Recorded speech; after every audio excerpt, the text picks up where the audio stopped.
tal como lo cortés.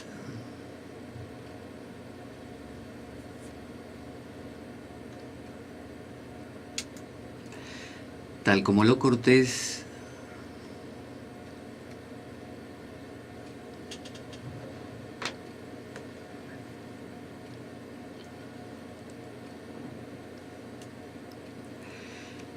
tal como lo cortés, no quita lo valiente, así lo hilarante, no quita lo profundo. Y dado que la vida es un juego, aquí comienza la espada de Damocles, la ficción más real que puedas concebir.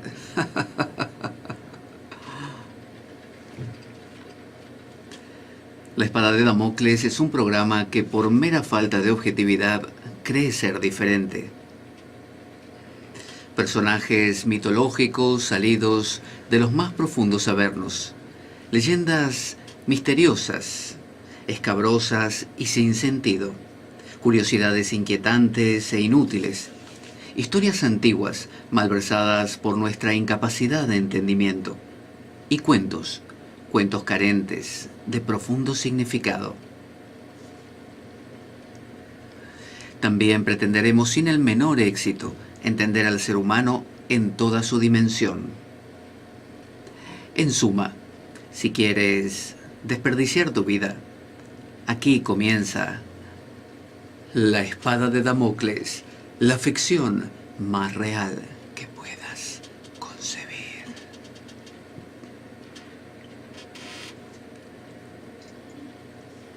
La espada de Damocles se emite todos los domingos de 14:30 a 16:30 aproximadamente. ¿Por dónde? Bueno, aquí, por la Radio Cuca, por supuesto, 107.3 del dial de la FM de Oviedo. También puedes oír o descargar nuestros programas grabados a través de nuestra web www.espadaweb.blogspot.com.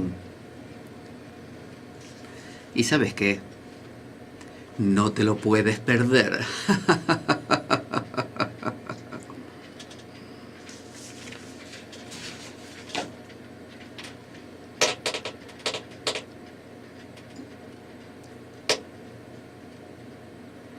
Muy buenas tardes para todos. Aquí quien les habla, Pablo Veloso, otra vez para hacer la espada de Damocles. La semana pasada, bueno, alguno habrá, no sé, sentido nuestra ausencia, porque no se hizo la espada, no se hizo el programa. Más de una persona me lo ha preguntado por las redes sociales, pero bueno, no se debió, como en otras ocasiones, a que la gripe hiciera presa de mí. Simplemente estaba cansado. Fue una semana de mucho trabajo, con charlas, con cursos, con todo lo que implican esos cursos, obviamente. A veces la gente piensa que cuando uno da un curso de algo, porque uno ya conoce el tema, simplemente va y lo presenta. Sin embargo, cada vez que uno da un curso, y esto lo saben muy bien los que sean docentes o que se dediquen a algún tipo de enseñanza, uno siempre tiene que estar aprendiendo. Uno no puede decirlo, bueno, yo ya lo sé todo. Yo voy y simplemente hablo de lo que conozco y con eso me manejo. En realidad uno siempre tiene, y yo le enseño esto a mis alumnos, que a la hora de transmitir lo que se aprendió, uno tiene que saber, no 10, tiene que saber 15 para poder hablar de 10, para saber responder preguntas. Uno tiene que saber mucho más de lo que la gente puede llegar a preguntar. De manera tal que aquel que disfruta aprendiendo, ¿no? Porque ama lo que hace, como es mi caso en las cosas que hago, también tiene que estar siempre aprendiendo, siempre comenzando de nuevo. Como dicen en el Zen con Z, que a mí no me sale en español, sería el Zen, mente zen, mente de principiante. Digo que dicen que el principiante tiene suerte, que lo que sea que haga le sale bien a la primera, y después cuando aprende la técnica y lo quiere repetir ya no le sale nunca más. Bueno, eso es la famosa suerte de principiantes, así se les llama a veces. Entonces, bueno, ¿de qué se trata este programa de hoy? Bueno, tenía varias ideas ahí dando vueltas. Estaba la semana pasada que iba a hablar de lo de Tantra, y por esto de estar un poco cansado decidí no hacer ese programa y tomarme el día. porque si no, no me quedaba no me queda en realidad ni un solo día donde no haga nada. Siempre tengo alguna actividad, sea de clases de yoga, de cursos, de radio o de lo que fuera. Entonces, bueno, dije, esta vez no, hoy sí descanso, porque si no muero. Era una cuestión simple. Era o lo hago ahora o callo para siempre. Entonces, bueno, de eso se trató la semana pasada, de la posibilidad de hablar de Tantra, porque justo había dado también una charla de Tantra. Y bueno, quería completarla con hablarlo aquí en el programa, porque siempre se puede hablar desde otro ángulo aquí en el programa de radio. Pero bueno, no lo hice, porque no hicimos el programa. Así que bueno, hablaré en alguna ocasión de Tantra. ¿De qué vamos a hablar hoy? Bueno, vamos a comenzar como se debe por el principio. Tengo aquí un saludo de Patricia Moreno. Patricia Moreno es una oyente damocleana acérrima, que vive en la provincia de Salta, en la República Argentina, y nos ha enviado un saludo en audio. A ver si lo podemos escuchar. A ver, vamos a ver.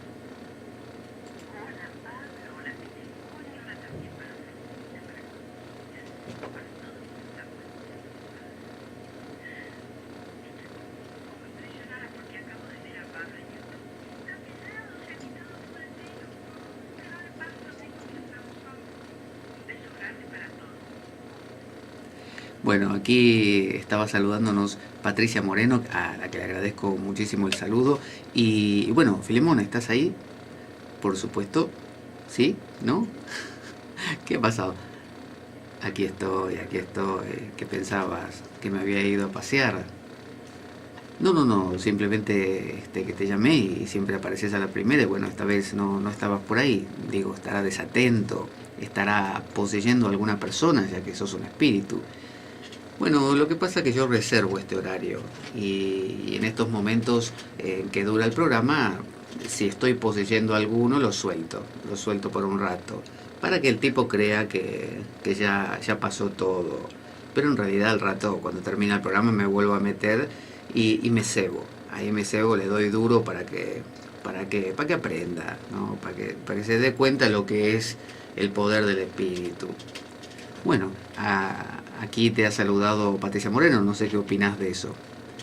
Bueno, con Patricia tenemos una relación muy particular. Yo me doy una vuelta cada tanto, muy seguido en realidad, por la provincia de Salta y me tomo unos mates con Patricia. Mate que se me sale por el otro lado, porque yo soy espíritu y no puedo beber.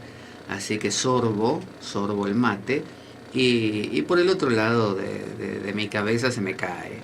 Pero bueno, comparto, que es lo importante, con Patricia ese momento especial. Así que le mando desde aquí, desde el corazón de Filemón, un saludo muy grande y sé que ahora se va para Australia a visitar a su hijo. Así que me parece que me voy a ir para Australia con ella y me voy a tomar unos mates por allá.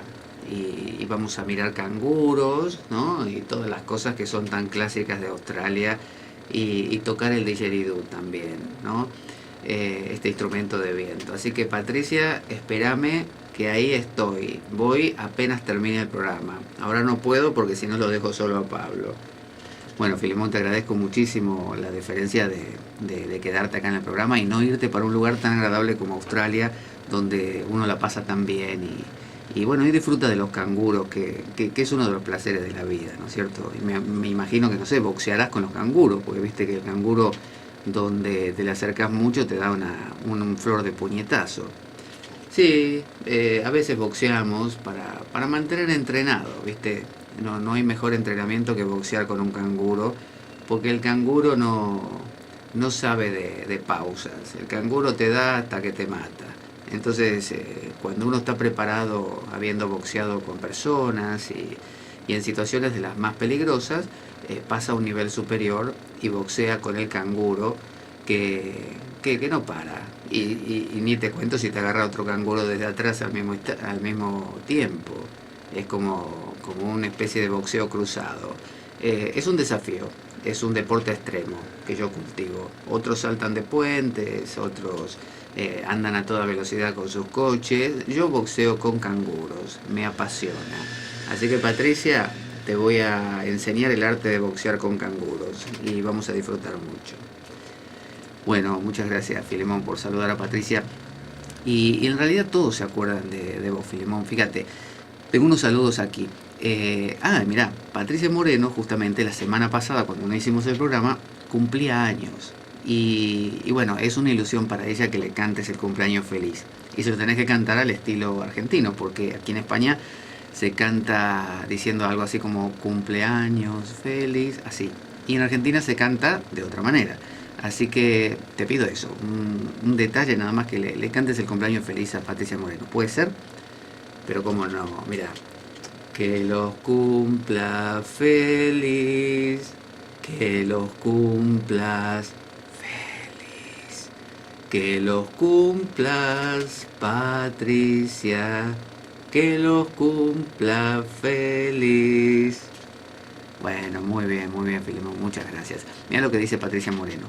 Dice Rosa, que estuvo hace unas 2 semanas con nosotros hablando acerca de la política, presentando algunos argumentos, que estaba ella pensando, a ver, bueno, habré hablado bien, estaba un poco inquieta, un poco nerviosa, y resultó que toda la gente estaba contentísima con Rosa, y bueno, dijo justamente halagándola que había estado muy fluida. Dice, Rosa es un regalo de lujo en el Día de la Mujer, porque en aquella ocasión había sido justo el Día de la Mujer. Admiro su entusiasmo y su confianza en los seres humanos, dice Patricia. Creo que vivimos en los tiempos del fracaso de las relaciones interpersonales y escuchamos tan solo la propia versión y alimentamos la controversia con cada acción y con cada palabra. Luego también tenemos aquí un saludo o una opinión de una oyente, que es María Elena, que desde el principio sigue el programa, y dice, eres un lumbrera, Pablo, siempre es un placer escucharte. Bueno, María Elena tiene una idea de mí un poco exacerbada, pero bueno, dice, me encantaría que hicieras un programa con estos ingredientes: determinismo, libre albedrío, voluntad, el arte de acechar de Castaneda y otro que tú puedas agregar para darle más sazón, ¿no? Bueno, es un temazo, en realidad, que ya hemos abordado en algunas ocasiones, hablando del libre albedrío, más de una vez. A veces abordamos temáticas similares desde distintos ángulos. Cuando hablamos de espiritismo aquella vez, cuando hablamos de no dualidad varias veces, cuando hablamos de la muerte también, se tocan los temas de determinismo y libre albedrío, pero nunca, bueno, el arte de acechar de Castaneda, eso no lo hemos tocado. Así que lo haremos, María Elena. Y agrega María Elena que dice, me gusta ese acercamiento con los damocleanos, abrazo a Rosa. Así que Rosa tiene que estar contenta, todo el mundo la saluda, está muy contenta la gente, los oyentes, con la participación de Rosa aquella semana, que volverá porque tiene ganas de que hablemos de la película El Guerrero Pacífico, esta de Nick Nolte, que contrariamente a lo que es en su vida personal este actor, que es un actor de excesos, ¿no?, de drogas, alcohol y esas cosas, bueno, hace un personaje casi como si fuera una especie de maestro zen, una especie de Milarepa y Marpa, ¿no? Esa relación gurú-discípulo de intensidad. Una historia que está localizada en nuestra época, ¿no?, que habla de un chico gimnasta y bueno, este hombre que es como una especie de maestro ocasional, que es un mecánico nada más de coches, pero que le enseña grandes cosas. Y así que Rosa, esa película le ha gustado mucho y quiere que conversemos algunos detalles, así que lo haremos. También Daniel García dice, hola Pablo, no saludaré a Filemón porque quiero que se ponga celoso. No te entendí, ¿cómo es eso? No, que Daniel García te lo dice en broma, es como para que te pongas celoso de que no te saluda, pero en realidad sí te quiere saludar. Ah, porque Daniel García, vos no sabés de qué soy capaz yo. Si no me saludás y me venís a hacer estas bromas, yo me aparezco en tu casa cuando estás durmiendo y ni te explico el susto que te doy. Así que tranquilo, saludame. No te olvides de mí, no me hagas bromas, ni que yo a veces las bromas las entiendo mal y no me doy cuenta que son una broma. Y después se me muere la gente cuando voy y la asusto y todo y reclaman. Y cuando reclaman yo les digo, y bueno, ¿qué te crees? ¿Que yo te entiendo todos los chistes? No, a mí me lo decís directo. Bueno, tampoco. Daniel García te estaba haciendo una broma, te lo explico yo, era una broma. Dice, me encantó tu programa, dice Daniel García, y confieso que yo era un celoso empedernido, hablando del programa en que hablamos de los celos. Claro que para deshacerme de esos celos enfermizos fue necesario acudir por ayuda profesional. Hoy disfruto de tu programa, o sea, hoy, cuando se deshizo de los celos, se ve que antes cuando estaba como poseído por los celos, le era imposible disfrutar del programa, porque los celos le hacían preocupar y pensar en toda clase de cosas y no podía concentrarse. Así que desde que se liberó de los celos, está encantadísimo con el programa. Dice, hoy disfruto de tu programa, claro, dice, visto desde el lado damocleano, no solo aprendo, sino también me divierto. Bueno, esa es la idea del programa. Mando un saludo desde el estado de Montana, en Estados Unidos. Gracias por acompañarme todas las noches y te escucho aquí por iVoox. Es decir, los descarga por los podcasts. Me gustaría que hicieras un programa sobre Sócrates o Aristóteles. O mejor, algo sobre los cuales, sobre cuáles eran los filósofos más importantes de la antigua Grecia. O sea, no pide nada tampoco Daniel García, pide gran cosa. Así que bueno, intentaremos abordar el tema de tan grandes personas. A propósito también, cuando Patricia Moreno hace un rato dijo en el saludo de audio, dice que Pablo está pelado. Bueno, en Argentina se dice pelado a estar calvo. Sí, me he cortado el pelo. Los que están escuchando el programa por audio no lo van a saber, pero los que pueden verlo por la grabación que hacemos por video y que después la subimos al canal de YouTube, bueno, aquellos sí podrán ver que mi cabello ha caído. Y dice, bueno, como Sansón, decía Patricia Moreno, Pablo se volverá débil. Y bueno, quizás sí, no lo sé. Quizás me he vuelto ahora un alfeñique y cuando me crezca otra vez vuelva a ser fuerte y poderoso, si es que alguna vez lo fui. Pero por ahora me contento con estar sin estos cabellos que me llegaron a molestar últimamente. Así que para eso está el pelo. El pelo está para que crezca, cortarlo y volverlo a dejar crecer, ¿o no? La barba lo mismo, uno se la deja crecer hasta que más o menos le llega al ombligo y ya le molesta para caminar y se la corta. Y después se la vuelve a dejar crecer. Si no, ¿qué va a hacer en la vida? Yo me levanto por la mañana, me miro en el espejo y veo el mismo Gil ahí, la misma persona. Y digo, no, necesito ver algo distinto. Y como las mujeres se pueden teñir el pelo, se ponen extensiones, se maquillan, hacen de todo, pero nosotros los hombres no. Entonces lo único que nos queda es esta. O nos cortamos el pelo, o nos dejamos crecer el pelo, o nos cortamos la barba, o nos dejamos crecer la barba. Así que yo me divierto con eso, mire usted. Otros harán otras cosas, yo hago eso, ¿qué va a hacer? Así que sí, estoy calvo. Bárbara nos dice, profe, le saludo con mucho gusto. Yo quiero que le mande un saludo a mi hija Renata, que le gusta caminar junto a mí a saltitos. Tiene 11 años y cuando me siento a escuchar el programa, ella se va integrando poco a poco y me doy cuenta que ya está jugando en la misma sala con la carita en forma de oreja. ¿Cómo es una cara en forma de oreja? Una cara de mucha expectación, me imagino, ¿no? En forma de oreja. Escuchando. Y aunque jura que no le gustan mis programas, entre comillas pone mis programas, yo sé que sería muy divertido para ella escuchar tus saludos. Dice, y para mí pido un saludo del mero Filemón, pone. Me llamo Bárbara y vivimos en Guanajuato, México. Y pone entre paréntesis, Filemón, en cuanto sepa cómo mandar ese mensaje de audio, te mando un mensaje de viva voz. Gracias y hasta la próxima. Vamos a dejar primero que Filemón le mande un saludo a Bárbara. Gracias Pablo. Estaba escuchando y me emocionó Bárbara, la verdad.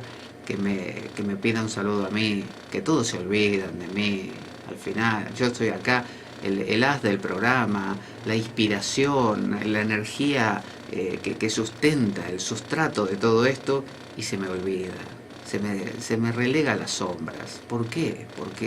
Gracias a que hay personas como Bárbara que se acuerdan de mí. Bárbara, te mando un saludo de corazón, un abrazo grandísimo, ahí que llegue hasta Guanajuato. Y mira, quizás dentro de un rato también, después de ir a boxear con los canguros, allá con Patricia Moreno en Australia, me doy una vueltita por Guanajuato, porque ahí en México yo sé que me quieren mucho.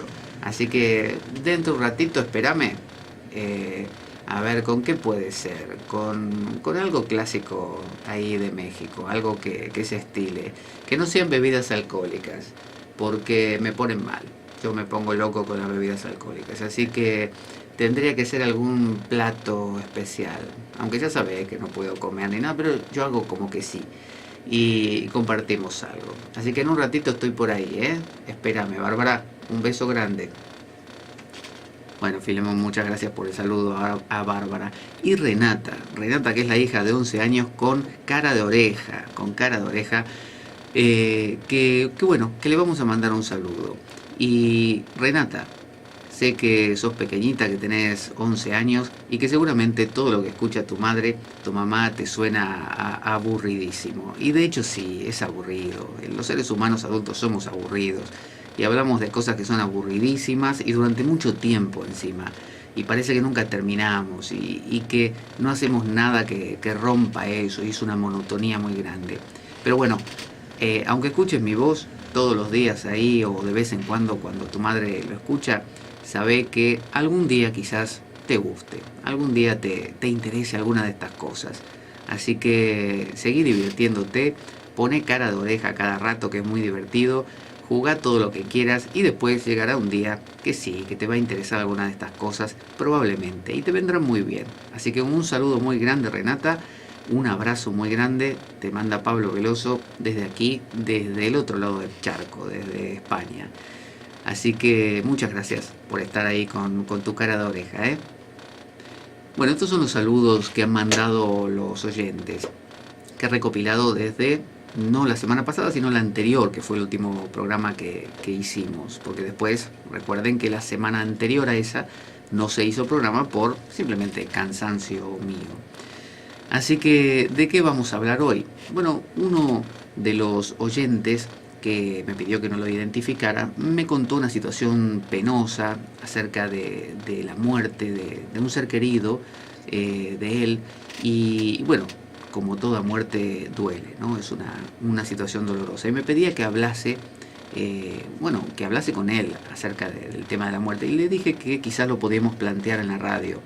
En más de alguna ocasión he hablado acerca de la muerte, por eso lo remito a esos programas donde sí hablé de esta temática.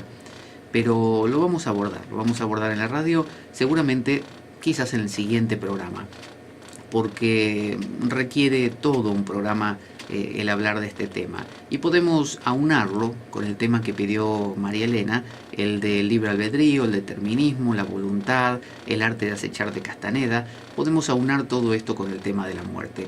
Pero bueno, simplemente como un anticipo o como una manera de hacer una devolución a esta persona que me escribió y me contó la penosa situación que le tocó vivir por la muerte de este ser querido, decir simplemente que la muerte siempre ha aquejado al ser humano y siempre nos ha preocupado porque es la única certeza que tenemos.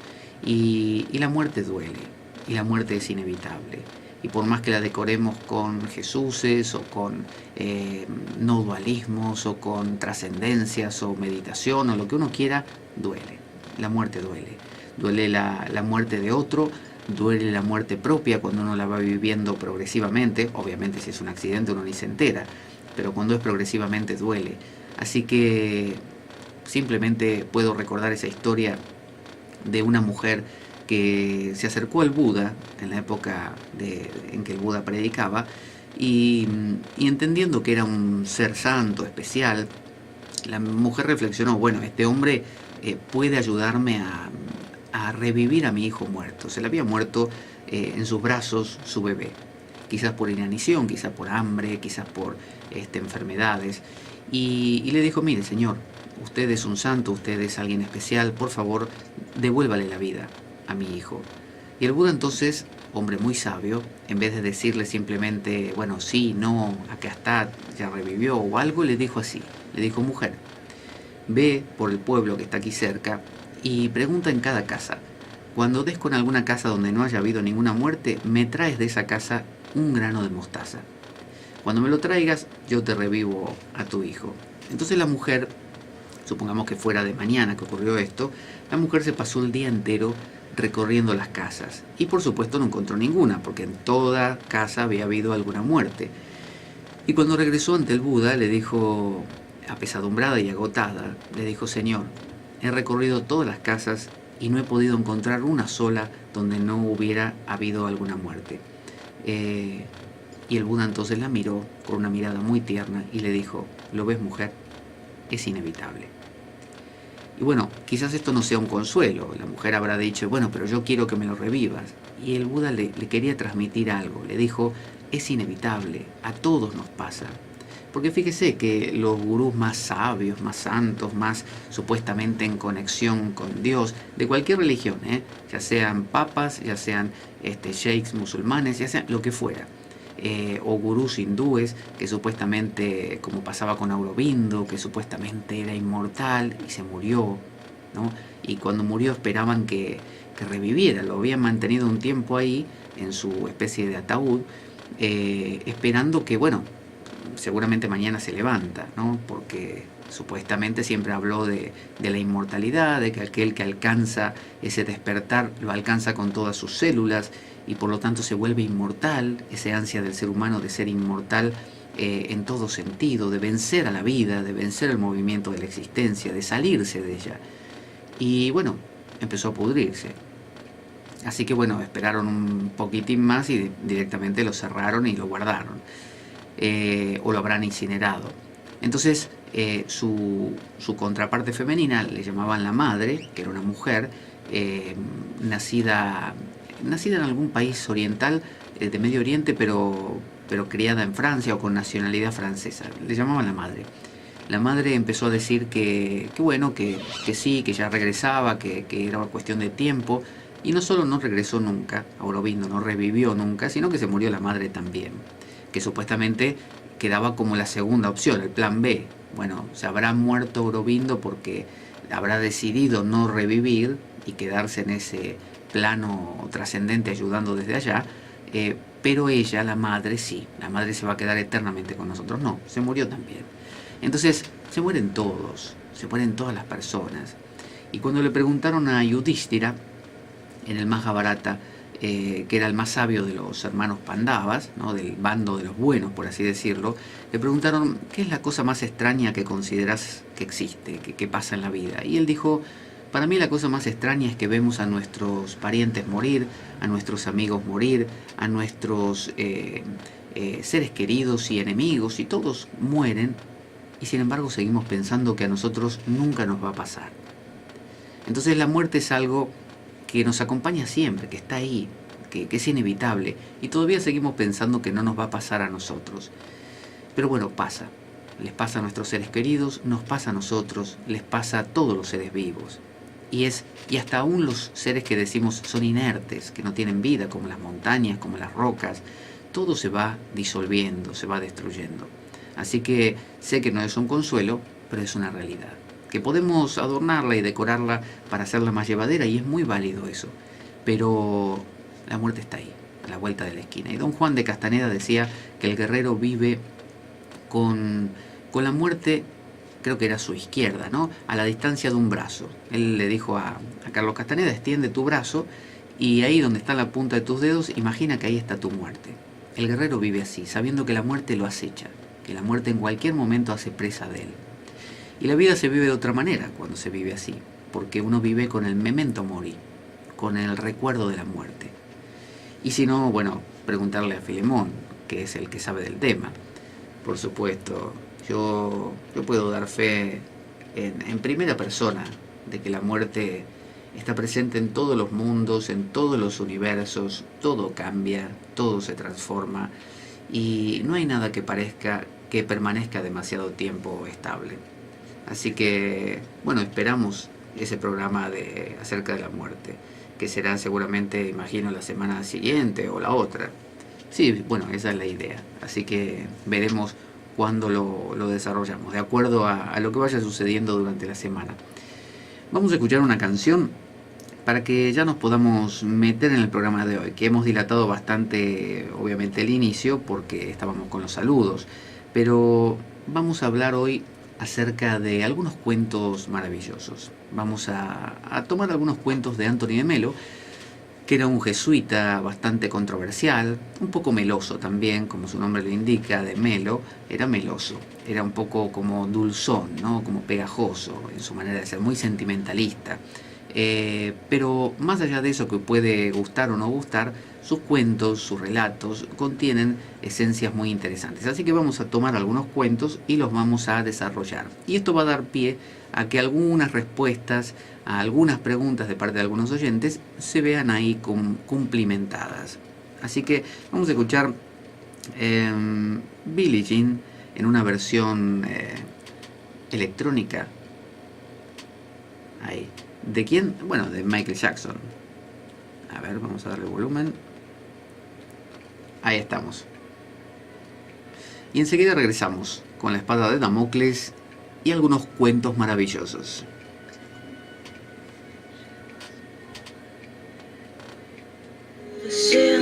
I say the mind, but what do you mean? I am the one who dance on the floor and around.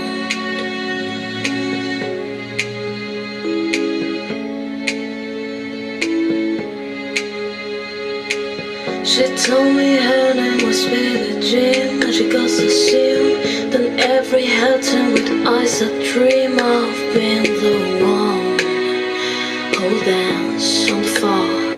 Be careful what you do, don't go around breaking young girls' hearts. And mother always told me, be careful who you love, be careful what you do, cause a lie becomes a truth. So Billie Jean is not my lover, she's just a girl who claims that I'm the one, but the kid is not my son. She says I'm the one, but the kid is not my son. For 40 days and for 49, love was on her side. But who can stand when she's seen the man, hair, schemes and plans? Cause we dance on the floor in a runway. So take my strong advice, just remember you'll always think twice. Don't think twice. She told my baby we danced at 3, then she looked at me, then showed a photo, my baby cried, his eyes were mine. Cause we dance on the floor in the round, baby. People always told me, be careful what you do, don't go around breaking young girls' hearts. She came and threw right by me, the smell of sweet perfume. This happened much too soon. She called me to her room. So Billie Jean is not my lover, she's just a girl who claims that I'm the one, but the kid is not my son.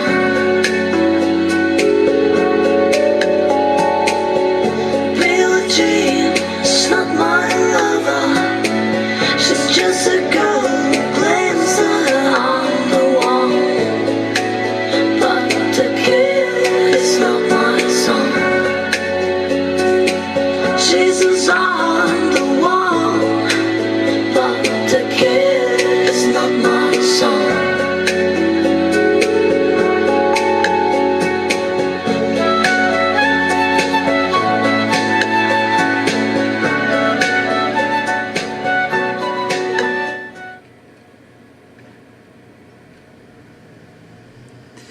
Estábamos escuchando a Michael Jackson que nos cantaba Billie Jean en una versión electrónica. Estamos en la espada de Damocles para hablar hoy de cuentos maravillosos. Quiero saludar también, hoy es un día de mucho saludo, a Conchita, que ha regresado de Tailandia, que ha montado en elefante ahí en Tailandia también, que ya ha dominado, creo que ha participado en carreras de elefantes y todo. Ya ha logrado una destreza, pero una pericia infinita con los elefantes. Los hace parar en 2 patas y hacer todo lo que hacen los caballos. Trota con el elefante, anda de lado, ¿no? Hace que el elefante se mueva de lado, todo. Así que ha regresado a Tailandia, donde tenía como se dice aquí, un mono, ¿cómo poder decirlo? una necesidad de la espada de Damocles. Y bueno, aquí está la espada de Damocles, Conchita, para que no sufras, para que puedas disfrutar de la existencia otra vez. Vamos a hablar de los cuentos maravillosos. Los cuentos son algo que están hechos justamente para contarse. Un cuento que uno lo lee y se lo queda para uno, o lo escucha y no lo hace circular, lo está matando. En realidad un cuento es algo que uno tiene que pasarlo, que contárselo a otro. Y uno puede decir, bueno, yo no cuento bien los cuentos, no importa. Uno hace simplemente el ejercicio de transmitirlo. Y el cuento de por sí, bien o mal contado o medianamente bien, igualmente va a transmitir una verdad. Y el cuento tiene el valor de la parábola. Veo que la parábola, en lugar de ser una línea recta, es como una especie de curva, ¿no? Que llega al mismo punto, pero haciendo como una especie de arco. Y se dice que Jesús contaba parábolas, porque si él decía una verdad directamente, por ejemplo, no sé, lo blanco es blanco o lo negro es negro, la gente le iba a decir, no estoy de acuerdo, yo pienso lo contrario. Pero si él le contaba, había una vez un hombre que tenía 2 hijos y que bla, bla, bla, la gente a veces no entendía exactamente qué quiso decir, pero se dice que la parte más interior de un ser humano sí lo capta. Entonces, a veces el cuento, aunque en un primer momento uno diga, ¿qué quiso decir? ¿Y esto qué es? Bueno, el cuento llegó. Y cuando menos lo piense, ese cuento le va a venir a la mente en una situación de vida que le toque transitar y le va a ser de mucho valor. Así que, sin más, vamos a ver el primero de los cuentos de Antonio de Melo con la ayuda de Filemón, que nos va a hacer aquí algunas voces. Dice, una noche mientras se hallaba en oración, el hermano Bruno se vio interrumpido por el croar de una rana, ¿no? Imagínese, usted está meditando o rezando, tanta gente que medita, y de repente suena, no le digo una rana, pero el vecino hablando, una moto que pasa, una alarma de coche que empieza a sonar, lo que fuera, algo. Entonces esto le pasó a Bruno, pero con una rana. Pero al ver que todos sus esfuerzos por ignorar aquel sonido resultaban inútiles, se asomó por la ventana y gritó, ¡silencio! ¡Que estoy rezando! Y como el hermano Bruno era un santo, su orden fue obedecida de inmediato. Mire qué bueno eso. Usted grita así, no sé, dice, ¡silencio! Estoy rezando. Que esa alarma del coche se detenga ahora. E imagine que se detiene. Y vuelve el silencio otra vez. Entonces dice, como su orden fue obedecida de inmediato, todo ser viviente acalló su voz para crear un silencio que pudiera favorecer su oración. Pero otro sonido vino entonces a perturbar a Bruno. Una voz interior que decía, quizás a Dios le agrade tanto el croar de esa rana como el recitado de tus salmos. ¿Qué puede haber en el croar de una rana que resulte agradable a los oídos de Dios? Fue una displicente respuesta de Bruno. O sea, Bruno dijo ante esas palabras, ¿qué puede haber en una rana que le guste a Dios? Si la voz le decía, quizás la rana le guste a Dios, tanto como tus salmos. Es decir, ¿por qué pensar que mi salmo va a ser algo maravilloso y el croar de la rana es una porquería que me interrumpe? ¿Por qué pensar que algunas cosas son mejores que otras? ¿Por qué pensar que sentarme a meditar con los ojos cerrados es mejor que ir al partido de fútbol? ¿Por qué hacer esa valoración? Entonces la voz siguió hablando y le dijo, ¿por qué crees tú que inventó Dios el sonido? Como diciendo, ¿vos qué sabés? Quizá Dios inventó el sonido de la rana porque le encantaba. Quizá el croar de la rana le fascina a Dios y es lo que más le gusta. Y en realidad Dios le está molestando tus salmos. Y está diciendo, así como vos dijiste que se callen las ranas, Dios está diciendo que se calle Bruno. Entonces Bruno decidió averiguar el porqué. Se asomó de nuevo a la ventana y dijo, canta. Así dijo Bruno, cortito, canta, dijo a la rana. Y el rítmico croar de la rana volvió a llenar el aire, con el acompañamiento de todas las ranas del lugar. Ya era una especie de concierto de croar de ranas, como el concierto de Brandenburgo, más o menos. Y cuando Bruno prestó atención al sonido, dejó de crisparle. Cuando empezó a escucharlo, hasta ese momento lo evitaba. Hasta ese momento decía, maldita rana que me está interrumpiendo mi oración. Pero a partir de ese momento dijo, a ver la rana como canta, y empezó a escuchar la rana. Porque descubrió que si dejaba de resistirse a él, el croar de las ranas servía de hecho para enriquecer el silencio de la noche. Y una vez descubierto esto, el corazón de Bruno se sintió en armonía con el universo y por primera vez en su vida comprendió lo que significaba orar. Vio que hay una tendencia muy marcada en todos los seres humanos a aislar. Así como la ciencia, cuando quiere examinar algo, lo aísla. Por ejemplo, toma una sustancia química y la aísla del aire ambiental, la aísla de fuentes de calor, la aísla de vibraciones, para poder estudiarla. Y la aísla de otras sustancias. Por ejemplo, usted toma el cloruro de sodio, que es la sal común, y quiere estudiar el cloro, ¿no? Solamente del cloruro de sodio. Entonces el átomo o los átomos de cloro. Entonces tiene que aislarlo del sodio y tiene que aislarlo del aire y de la humedad ambiental y de todo. Entonces cuando finalmente lo tiene aislado, cosa que es imposible del todo, pero supongamos que sí, eso no es más cloro, porque el cloro no existe solo.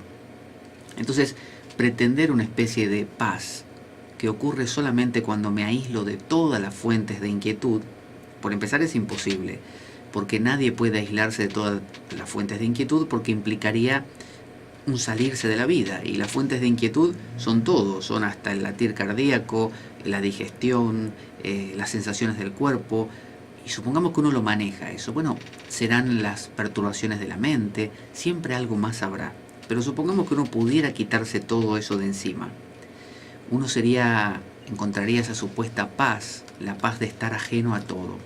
Pero claro, después habría un dolor muy grande al regresar, porque cuando todo vuelve a encenderse, cuando vuelve la vida a ponerse en marcha, uno sale de su meditación, se encuentra otra vez con todas las perturbaciones, y eso duele.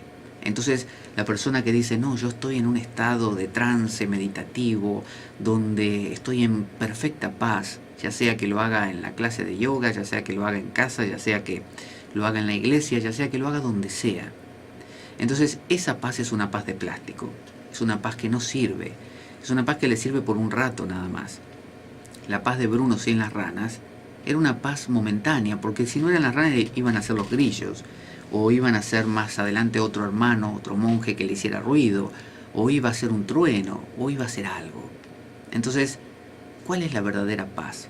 La verdadera paz no consiste en dominar todo lo que nos pasa para estar en paz, sino en entremezclar la paz con todo lo que sucede. Y de esa manera dejan de haber cosas, o por lo menos hay muchas menos, que nos perturban. Y ya no son motivos de perturbación, sino acompañamientos, enriquecimientos de nuestra vida. Esa es la idea de Tantra también, que significa entrelazar. Entonces, el Tantra dice, ¿de qué sirve una espiritualidad que ocurre, no sé, en una burbuja, solamente en un medio súper controlado? No sirve, dice el Tantra. Para que sirva tiene que ser aquí y ahora y en cualquier parte. Entonces tengo que estar en paz en el mercado, tengo que estar en paz en la biblioteca, tengo que estar en paz bañándome, tengo que estar en paz trabajando, tengo que estar en paz en cualquier lado. Y uno dirá, bueno, no es lo mismo, yo no puedo estar en paz en el medio de la vorágine, yo trabajo de corredor de bolsa, por ejemplo, en la bolsa de esto de los negocios, ¿no? De las acciones, que es una locura, que todos gritan. Bueno, si usted tiene un concepto de paz que consiste en el silencio, claro, no va a ser posible, ¿no? Porque ahí hay gritos, ahí hay ruidos, ahí hay ajetreo. Pero si usted cambia su concepto de paz y dice, para mí la paz es el movimiento. La paz es una especie de armonía en el movimiento. Porque alguien dirá, bueno, está bien, puede haber una paz con el sonido.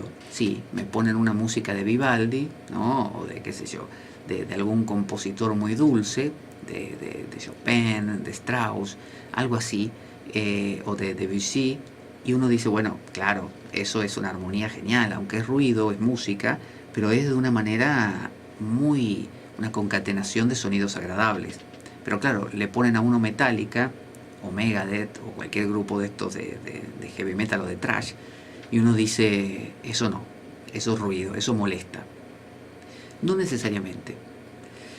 Uno puede encontrar la paz en un sonido pausado, por ejemplo así, que es un sonido que ocurre cada tanto. Entonces uno dice, mira qué relajante que es, porque es una especie de tum, tum, tum. Al ser pausado me relaja, es cierto, Pero suponga usted que el sonido ya no es este, tum, tum, sino que es tum, tum, tum, tum, tum, tum, tum, tum, tum, tum, tum, o lo duplica más, o lo triplica, más velocidad. Por ejemplo, tum, tum, tum, tum, tum, tum, tum, tum, tum, tum, tum, tum, tum. Cuando uno escucha cualquier tipo de sonido, por más acelerado que sea, el ser humano siempre le encuentra un acento. Entonces usted no escucha esto, usted escucha siempre. Imagina usted que quiere, por ejemplo, que tiene una cuerda y en el extremo de la cuerda pone, no sé, un balde con agua, un cubo con agua, y lo empieza a girar alrededor suyo, ¿no? Como a veces hay estas cosas que hacen ruido, que uno las gira así y con el aire es como un silbato que va haciendo ruido. Bueno, usted lo gira y va a notar que en el girar no es un girar uniforme, no es un círculo. El círculo implicaría que usted hace la misma fuerza todo el tiempo. No, usted le da como un impulso, como un golpecito en algún momento del giro, que hace que ese sea como un acento. Es un momento donde usted le da una energía adicional. Y eso hace que en lugar de un círculo sea un óvalo, ¿no? Por eso los planetas no giran en círculo alrededor no sé, del Sol, por ejemplo, en este caso, sino que lo hacen con figuras más ovaladas, más estiradas, porque tienen un impulso.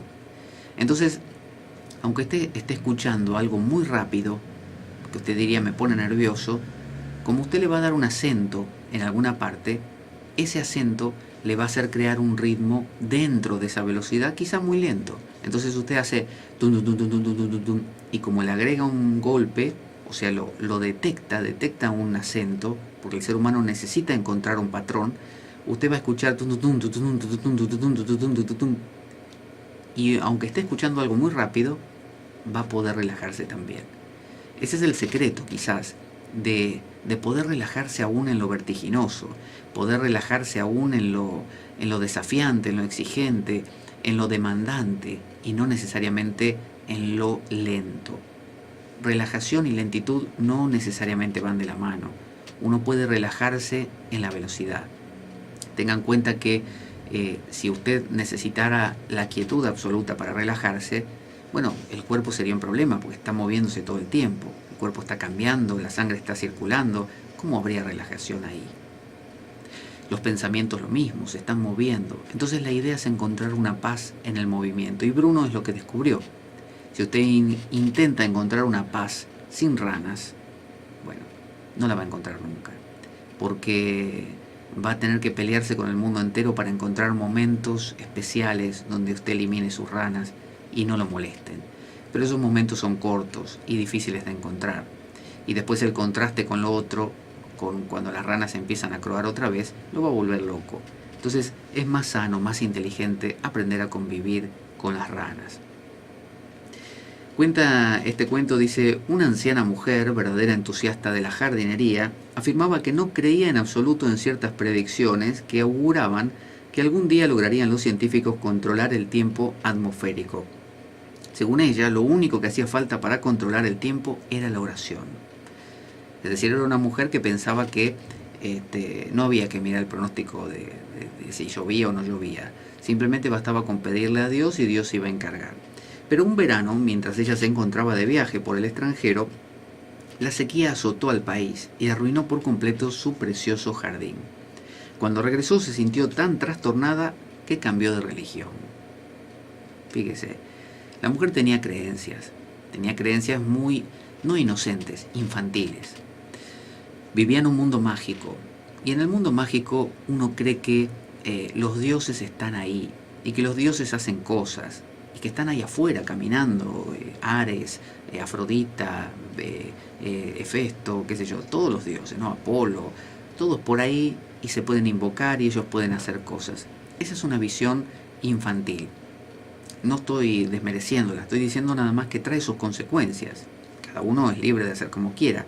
Distinto es una visión inocente. Una visión inocente es la que se anima a jugar y dice, sé que Apolo no está ahí, que Yahvé de los ejércitos o Jesucristo no está sentado a la derecha del Padre sobre una nube. No existe tal cosa. Es una metáfora, es una manera de contar poéticamente algo que el ser humano intuye, algo que el ser humano siente. Entonces, desde ahí, sí comulgo con eso. y desde ahí inocentemente me animo a jugar como un niño y juego a que este muñeco, como hace un niño, tiene vida. Entonces le rezo, si quiero, a la estatua de Jesús o a la estatua de la Virgen María, y hasta puedo contarle mis problemas o pedirle alguna cosa o lo que fuera. Pero si yo estoy convencido no de que es un juego que juego, que en el fondo de mi mente me acuerdo que es un juego, no. Si yo no estoy al tanto de eso y estoy convencidísimo de que no, que es la Virgen María que está ahí afuera, que esa estatua, la Virgen de alguna manera vive ahí, y es una mujer que existió en el siglo I, allá como madre de un tal Jesucristo, y ahora está dentro de la estatua y de todas las estatuas que se hagan de ella, y yo puedo hablarle y ella me escucha y cumple todo. Si yo hago eso, estoy viviendo en un mundo infantil, y claro, me voy a sentir traicionado muy fácilmente. Entonces esta mujer decidió cambiar de religión cuando vio que no funcionaba, y eso es lo que muchas veces pasa. Uno ve a una persona desengañada del cristianismo que se hace budista. Y claro, más adelante se va a desengañar también del budismo y se va a hacer musulmana, y después se va a hacer hinduista, y después se va a hacer atea, y después va a volver, porque no captó algo esencial que es la espiritualidad, no captó esta poesía, este juego de jugar a qué tal si jugamos a que hay un Dios por ahí que nos escucha y que hace todas las cosas que nosotros necesitamos. ¿Qué tal si jugamos a eso? Es muy distinto eso a creerlo de verdad.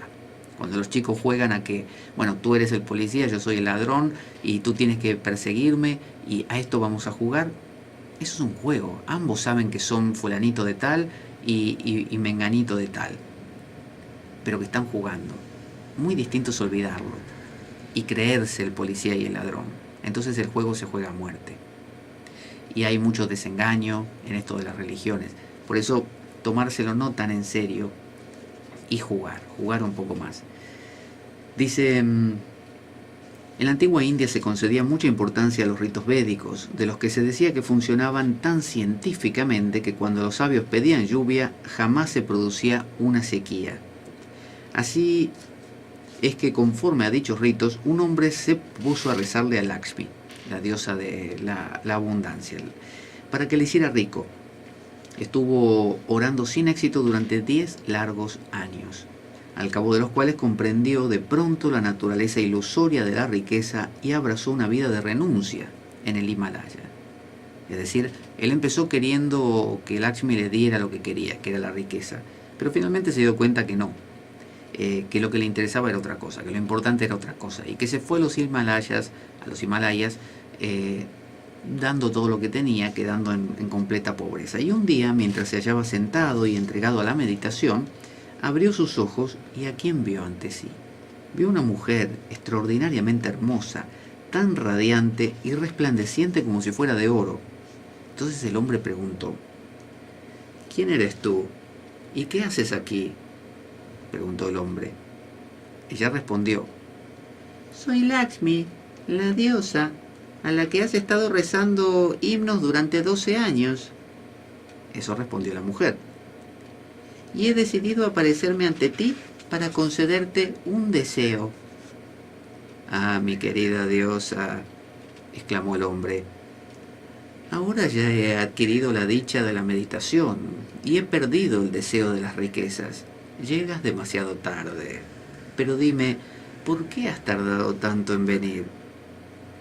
Para serte sincera, respondió la diosa, dada la fidelidad con que realizabas aquellos ritos, habrías acabado consiguiendo la riqueza sin duda, pero como te amaba y solo deseaba tu bienestar, me resistí a concedértelo. Fíjese, la diosa Lakshmi se resistió a concederle la riqueza, porque sabía que no iba por ahí la cosa, y lo dejó. Y el hombre tarde o temprano se fue dando cuenta que no iba por ahí, y encontró algo que realmente le era mucho más valioso que la riqueza. Entonces, a veces dice el dicho de William Blake, el camino del exceso conduce al palacio de la sabiduría. Es decir, dale para adelante, haz lo que quieras hacer y tarde o temprano te vas a dar cuenta.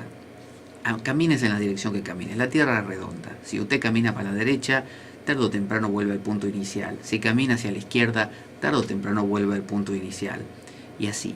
Entonces, Da igual hacia dónde uno avance. Puede hacerse fanático cristiano y matar infieles, hacerse fanático musulmán y poner bombas contra justamente también los infieles, o hacerse budista y, no sé, raparse la cabeza y recitar sutras todo el día, o hacerse ateo cientificista y perseguir a los curanderos, lo que usted quiera. Tarde o temprano, a veces pasa toda una vida y no ocurre, a veces en un par de años uno lo nota, a veces pasa un despertar, ocurre algo que le demuestra a uno la tontería de lo que está haciendo. Entonces no importa tanto qué haga uno, sino que se dé cuenta. Y a veces ese darse cuenta depende de que uno tenga las herramientas. Quizá este hombre estuvo rodeado por otros que le hablaron acerca de algunos valores profundos del ser humano, acerca de la trascendencia, y cuando tuvo la oportunidad de sentirse frustrado por la no aparición de Lakshmi, el caldo de cultivo estaba listo, el sustrato, para que el hombre valorara lo que era el desapego y la trascendencia de la meditación. Entonces Lakshmi lo sabía y simplemente le postergó el don para que él pudiera tomar esta actitud. Vamos a escuchar una canción de Soda Stereo en una versión también electrónica que se llama De música ligera. Habla del amor y dice: de aquel amor de música ligera nada más queda, o algo por el estilo. Y enseguida volvemos con algunos cuentos maravillosos.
Escuchábamos una canción de Soda Stereo llamada Música Ligera en una versión chill out, en una versión electrónica. Estamos hablando hoy en La Espada de Damocles, aquí quien les habla, Pablo Veloso, acerca de los cuentos. Y algunos cuentos maravillosos, en este caso traídos a nosotros por Anthony de Melo. Y bueno, los reflexionamos, los hacemos chicle aquí en La Espada de Damocles, los desmembramos. Este cuento habla dice, un anciano solía permanecer inmóvil durante horas en la iglesia. Un día un sacerdote le preguntó de qué le hablaba a Dios. El sacerdote tenía dudas, veía a este hombre que estaba inmóvil como un palo y se preguntaba, ¿este hombre de qué le hablará? ¿Qué le contará? Porque está mucho tiempo, si le contaba su vida, si le contara su vida ya se la habría contado. ¿Qué le está diciendo? Vio que usted mira a otro en meditación inmóvil y piensa, ¿qué le pasará por adentro? ¿No? Bueno, este sacerdote tenía esta duda. Imagínese el mismo caso de un meditador, no necesariamente alguien en una iglesia, puede ser un meditador musulmán, hindú, budista o cristiano, ¿no? Alguien que se dedica a estar en ese silencio tan raro. Y dice, el hombre le respondió esto: Dios no habla, solo escucha. Esa fue la respuesta del hombre: Dios no habla, solo escucha, ¿no? Le dijo, le contó que Dios no le hablaba a él, solamente lo escuchaba. Entonces el sacerdote le preguntó, bien, ¿y de qué le habla usted a Dios? Y el hombre le respondió, yo tampoco hablo, solo escucho. Es decir, era una especie de diálogo de silencios. Mire qué maravilloso. El hombre, normalmente el ser humano, cuando quiere referirse a Dios, conectarse con Dios, le habla. Ah, sí, porque me gustaría que me des tal cosa, o me está pasando tal otra, me siento mal por esta cosa, o te pido que me ayudes con el examen que tengo que dar, o que ayudes a mi pariente o mi parienta tal, o tengo que tomar tal decisión, a ver si me aclarás, por favor, te pido que me digas. Esa es normalmente el discurso de la persona que uno ve en silencio en una iglesia, o a veces meditando también, porque el ser humano quiere demandar, antropomorfiza a Dios, lo transforma en una persona, y después le pasa como a la señora del jardín, ¿se acuerda hace un ratito? Que se siente decepcionado porque, bueno, Dios tanto que le hablé y no me cumplió nada al final. Yo no sé para qué hablo, ¿no? Si está ahí y no se escucha, ¿por qué no me ayuda? Entonces, este hombre planteaba otra cosa. Decía, Dios no habla. Dios no me habla a mí. No me dice, y hablar se refiere no solamente a cuando Dios, así con palabras, dice, hijo mío, escucha lo que tengo para decirte. No necesariamente habla así. A veces hablar es tener una visión. Mucha gente dice, yo quiero tener una visión, quiero que se me aparezca Jesús, ¿no? Que quiero verlo ahí. Si a los santos se les apareció, ¿por qué no a mí? ¿Qué tengo yo? ¿Mi dinero no vale? Entonces, de la misma manera queremos que se nos aparezca Jesús, queremos ver la luz en el entrecejo, ¿no? Porque nos parece que eso es como un progreso, ¿no? Es como tener algo que nadie tiene, ser como una especie de X-Men, ¿no? Que tiene algún poder paranormal. Queremos algo. San Cupertino, Giuseppe de Cupertino, se dice que era un santo que por más que le ponían cadenas encima, él flotaba con cadena y todo. Santa Teresa, San Juan de la Cruz, todos tenían éxtasis y situaciones así extravagantes. Uno lee la autobiografía de un yogi de Yogananda, y también el milagro de que empieza hasta que termina, y uno dice, ¿y mi vida qué pasa? En mi vida no hay nada de todo eso, mi vida es normal, yo no floto por los aires, no convierto el agua en vino, ¿no? Nada. ¿Qué hago? ¿Qué me pasa a mí? ¿A mí no me quiere Dios? Entonces este hombre proponía otra relación. Fíjese, decía, Dios no habla. Es decir, todo aquel mensaje que yo interprete como que ese es el mensaje de Dios, como lo de Bruno, no necesariamente ese es.